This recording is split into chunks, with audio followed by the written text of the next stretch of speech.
afternoon. Welcome to a short talk about Conquerors and Kings. Conquerors and Kings, or CK, is a set of rules for ancient battles.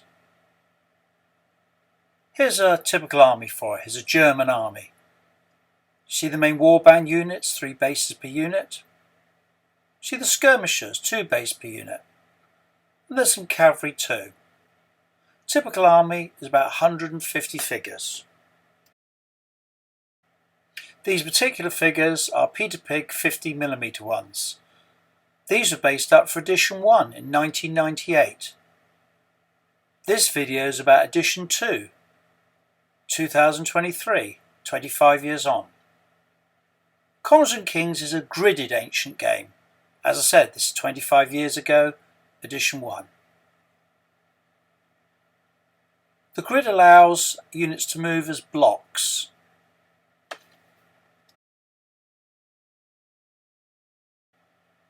These blocks are called zones, and each zone can contain up to 3 units, plus some skirmishers, elephant, general, other odds and ends like that. A game of Conquerors and Kings lasts just over 2 hours. That's from players arriving to them packing up and seeing who's won and who's lost.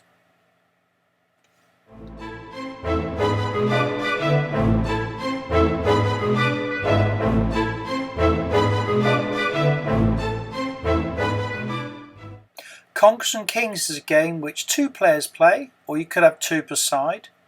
But it's a game where everyone has access to it. Both players contribute to the scenery, both players contribute to the scenario, both players choose their own armies. You're not stuck with an alpha male who chooses the scenery, the armies, everything. You just get to move a few figures about.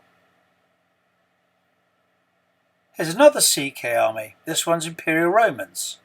Very familiar to most wargamers.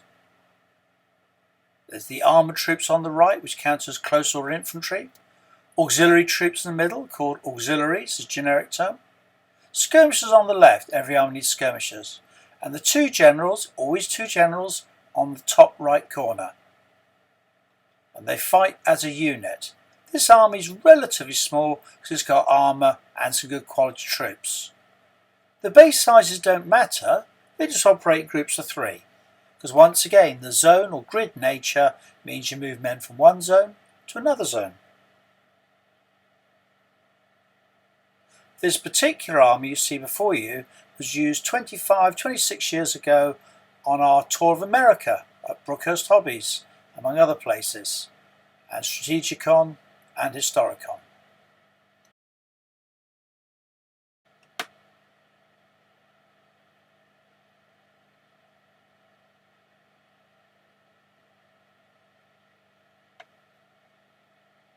This next army is Ancient Egyptians. A bigger army than the other 2 because it has no real armoured infantry, just 1 unit. See chariots on the right, it's about 5 units of those. A couple of generals, bottom right hand corner. Close order bowmen, close order spearmen, and an awful lot of skirmishers up at the top. A good army for shooting. The chariots are okay, but they don't have the shock of impact that cavalry might have. They're skirmishers and fighters. It's a nice army because it's in desert colours. It's nice to paint, nice to look at. Of course, we've copied the other ideas in Ancients where most armies fight most armies. You can fight historically, which would be better, but if you've got armies that aren't historically matched, that's fine too. Just use the armies you've got, because the troops are very generic anyway. So close order spearmen are close order spearmen. So the armies do generalise. So maybe CK or Conquerors and Kings isn't quite suitable if you're a little bit fussy. One of the main aims of Conquerors and Kings is create a game that looks nice. Because gamers want to enjoy using their figures, showing off new units, and playing on some nice scenery. This takes precedence over fine measuring, because after all you're a general, not just a captain. You order men to go in a block from A to B. You don't have to remind them to load their bows or manoeuvre in a certain way. Their job is to know what they are doing. Anyway, the point is, the game needs to look nice. Good bold movements. Here's a couple of models of Greek buildings. The temple always attracts the eye and makes people think of ancient wargaming.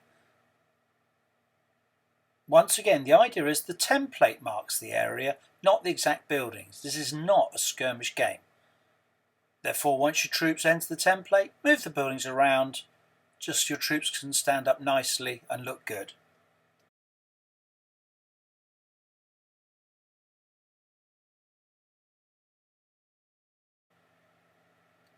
Here's a woods template.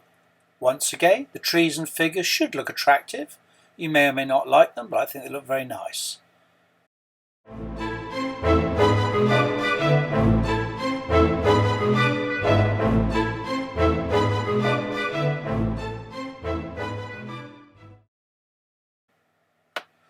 Here are some chats playing some CK games at a recent event at Entoyment in Poole. It's a great shop. You can see there's lots of tables, lots of players. We just had 4 tables for Conquerors and Kings. Each game took about 2 hours. We had, I see some Gauls on the right there. On the left, I think there's a German army. In the distance, there's a Carolingian army, an Egyptian army. Also, there were Romans there. I think there was also a Parthian army. So there's a great mix of armies. Notice that the playing surface is nice and small, so the junk can go off the playing surface. There's some chap there's put his pen on the surface. Tap, tap, tap. The idea is around the edge you can put your bottles, your drinks, your dice, your bits and pieces.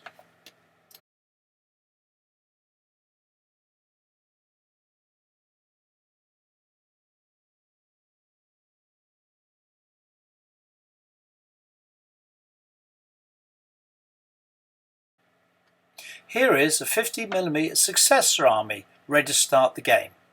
This is most of the army. It's got pike blocks. This player decided to put his bases one behind the other. Absolutely fine. You can see some elephants. The 2 base units are skirmishers. Main units are 3 bases. Now, I think there's some troops off to the left and right, some more auxiliaries. But this gives you an idea of what it looks like. The idea behind Conquerors and Kings is that if you paint about 150 figures, something like that, you'll have a full army. And enough to look like an army, and enough to behave like an army.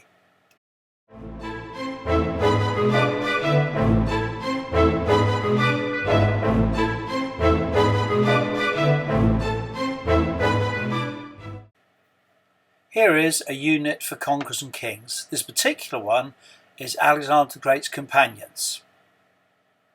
Cavalry are just one category, and they're 3 figures to the base. These particular cavalry are paid to be veteran quality or elite quality. They get a slight reduction in points because they've got no shield. But they pay slightly more because they've got armour. Qualities like veteran elite don't help figures save against being shot at by bowfire. They help an awful lot when the unit's fighting and in morale. You can see with cavalry there's 3 figures to the base, so 9 figures constitutes a full unit.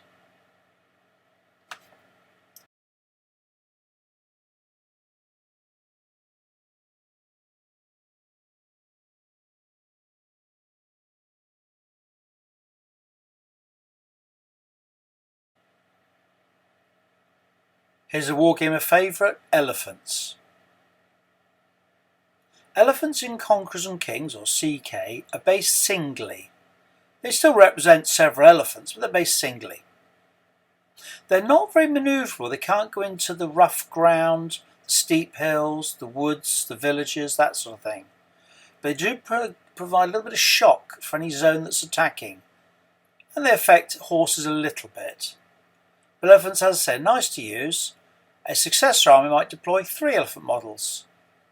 A Khmer army might deploy 7 elephant models.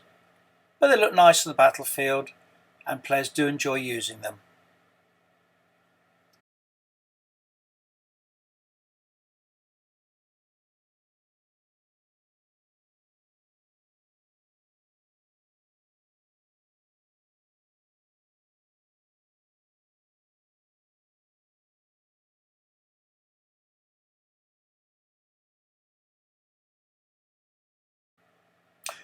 Each player has 2 generals. Doesn't matter what model is used, a general is a generic type. So this player's using an elephant for his general. It wouldn't matter. Generals can travel anywhere. Generals travel around the battlefield and help their armies fight, morale, etc. To move a general, roll anything but a 1, and that moves in one zone. You can roll again and again and again. But if the general model fails to get a 1, he's stuck where he is. There's only one dice available for the two generals to share. So if one general stops moving and says, I'm happy where I am, then the dice will be used for the other general. It's not often generals move around the tabletop, usually with the main fighting units. They don't skit around all over the place.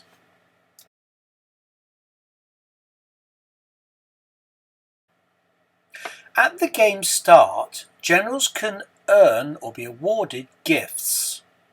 One gift is the fight gift. That means he's slightly better in a fight. Not brilliantly, but slightly better. He's guaranteed 4 hits.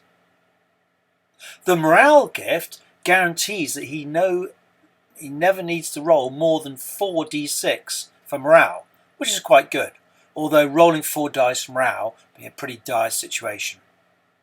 The Valiant gift, V, that lets a general get to the enemy and pushes them into combat as a bit of an extra move. Players can choose which gifts they want to bid for. They have 10 dice, so they can spread them between the 3 gifts, and if they score a 6, they get that gift. For example, you might do 3 for fight, 2 for valiant, and 5 for morale.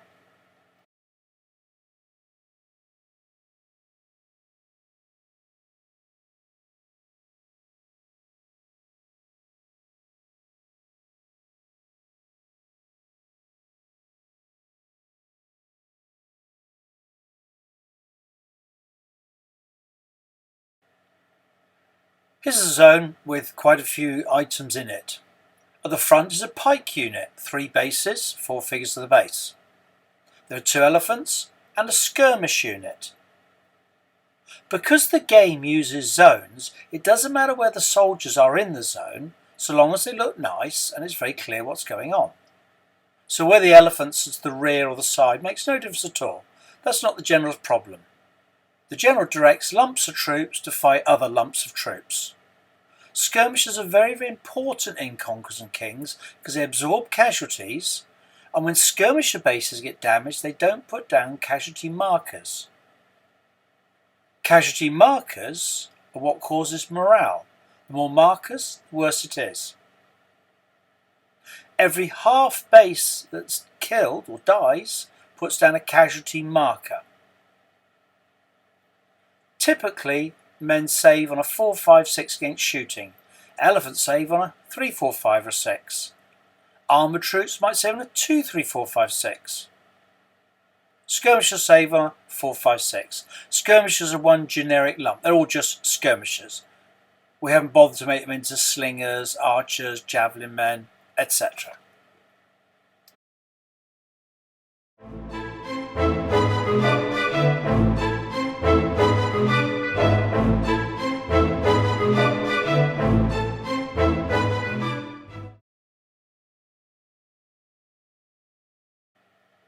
Here is a game, all laid out, ready to start. There are 6 columns in the game, 50mm, they'd be 10 inches wide, and there's 5 rows, 6 inch. The reason there's only 5 rows is to ensure that when players are deployed, their army's committed. They can't suddenly fuss around and move units from the left to the right and redeploy the whole army.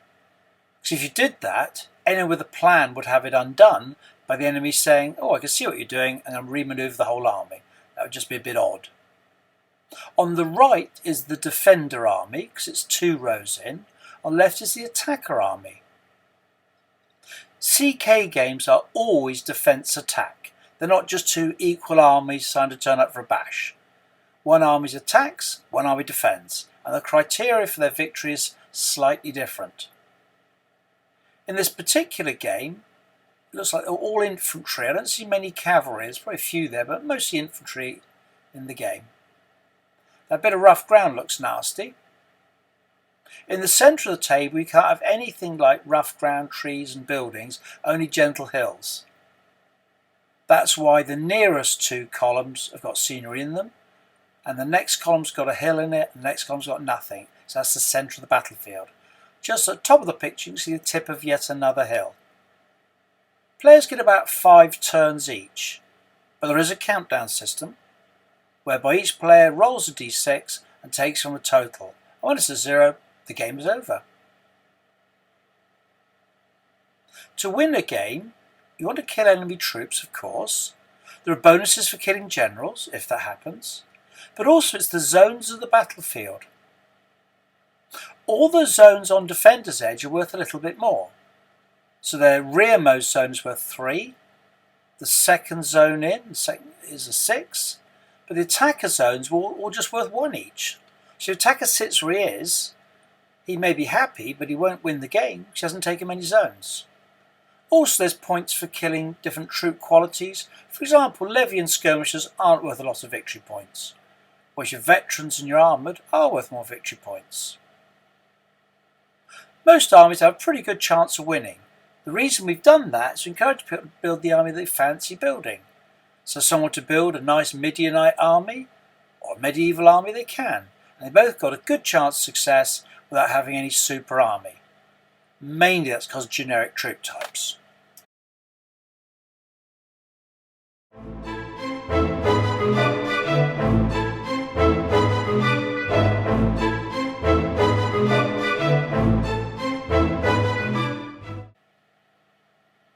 Here are some units in a zone. Notice they seem to be facing left to right rather than forwards and backwards because the zones are brick shaped with the longer length facing the enemy. These 3 units, you can place them anywhere you like in the zone, they're lined up to try and exit the zone. To exit a zone with a building or scenery on it, you have to roll dice to be successful. If you're unsuccessful, you wasted that turn's movement. Therefore, buildings, trees and rough hills, you should really be putting auxiliary troops or skirmish troops. Close order troops, like the unit on the far right there, they're going to have all sorts of troubles getting out. They'll need a 5 or a 6, unless they're veteran, 4, 5, 6, etc, etc. However, you can enter and leave scenery dead easily if there's no enemy around. Enemy close by could be a problem. Enemy long way away, just drift around as you wish.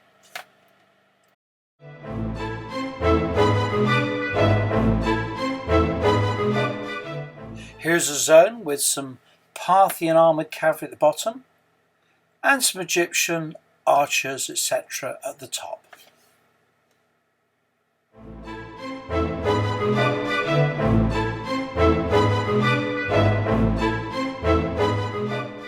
Fights are carried out with a bundle of dice. It's fairly easy to memorise, there aren't many modifiers and factors, no sneaky tricks. These Parthians, normal units get 3 dice each. So there's 3 dice on the left, 3 dice on the right. And only 1 dice for skirmishers. They're not that good in a fight. In Conquerors and Kings, it's the hits that matters, not the kills. So you might have poorly armed troops or poorly armoured troops which charge in and smash the enemy back, but in so doing they lose a lot of casualties themselves. Above the Egyptians, auxiliary units only get 2 dice. Auxiliaries are 3 to the base. Close order get 3 dice, skirmishers only get 1 dice a game. So 7 dice for Parthians and 6 dice for the Egyptians. Both sides are allowed a re-roll.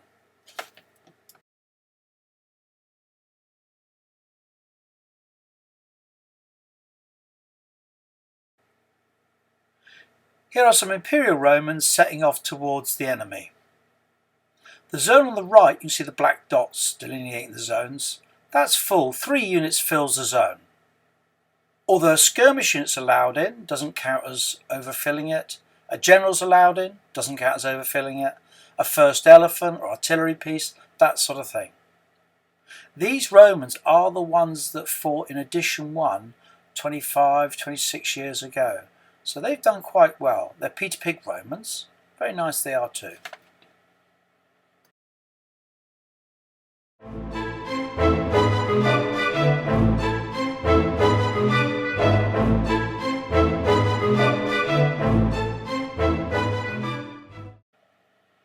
Here's a zone with the general in it. Now the general moves with the troops. He adds 2 dice onto a fight, so not hugely significant, but it can give him the edge. Most fights are about 12 or 14 dice per side. The general also gets hit on every 5th hit. So if you roll 6 hits against this zone, hit number 5 is on him. He only dies on a 1, that's still a little bit risky. Generals also help morale to be re-rolled. A re-roll's better than having fewer dice. So re-roll lets you wipe the slate clean and do it again. These troops are close order because they've got 4 figures to the base. And you see the skirmish units to the right. In the next zone along appears to be a few cavalry on a hill. They've got an advanced battle tactic, which means once they get forwards they can do yet another.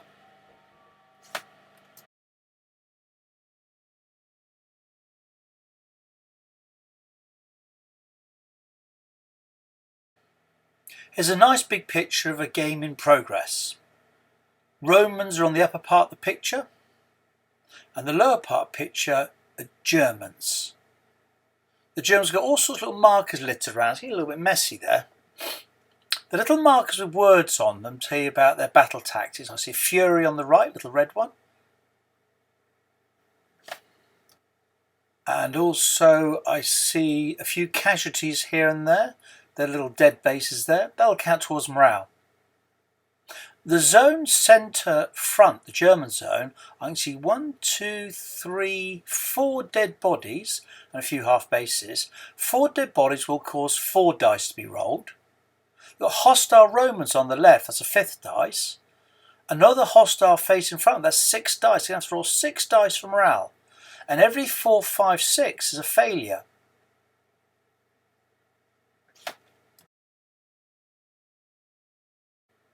One failure will cause 1 unit to have to fall back and the rest can carry on, just thins out line a little bit. 2 failures, the whole zone cannot move.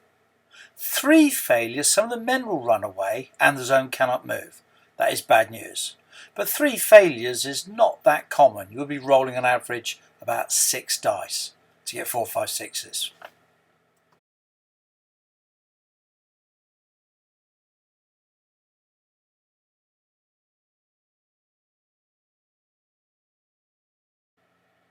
Here's a close-up of the same action. It looks like the Germans got a general in this zone. That should help. He's got a V marker with him. That means he's valiant. If he's valiant, he can do his 1 zone of movement, and on a 4, 5, 6 have an extra zone if it takes him into fight with people. So he can push men on. Quite a good general. The skirmish unit of only 1 base in the foreground on the right, that's still doing alright, counts as full effect skirmishers, but no unit can exist at just strength half a base. So if that skirmisher gets hit and takes a casualty, it's removed from the game, which is bad news.